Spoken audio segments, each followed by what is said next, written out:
Október 23-án Franciaország is megemlékezik az 1956-os magyar forradalom évfordulójára. Ez a forradalom a magyar nép mély szabadságvágyát testesíti meg. A szovjet elnyomással szemben magyarok ezrei küzdöttek hősiesen, hogy független államban élhessenek demokratikus keretek között.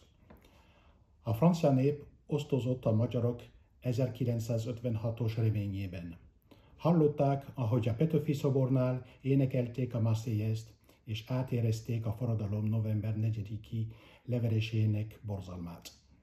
Az 1956-os magyar forradalomnak jelentős visszhangja volt Franciaországban, megváltoztatta a népi demokráciák megítélését, és rávilágított, hogy az úgynevezett szocialista blokk csupán a szovjet katonai kényszer miatt létezett. Ezáltal Franciaország újra felfedezte Magyarországot és a magyarokat. Franciaország több tízezer magyar fogadott be, akik egy olyan magyar közösséget alkottak, amely jelentős mértékben hozzájárult Franciaországhoz. Franciaország tisztelettel adózik emlékük előtt, hűen a szabadság iránti elkötelezettségéhez, annak minden formájában, és át akarja adni üzenetüket a jövő nemzedékeinek.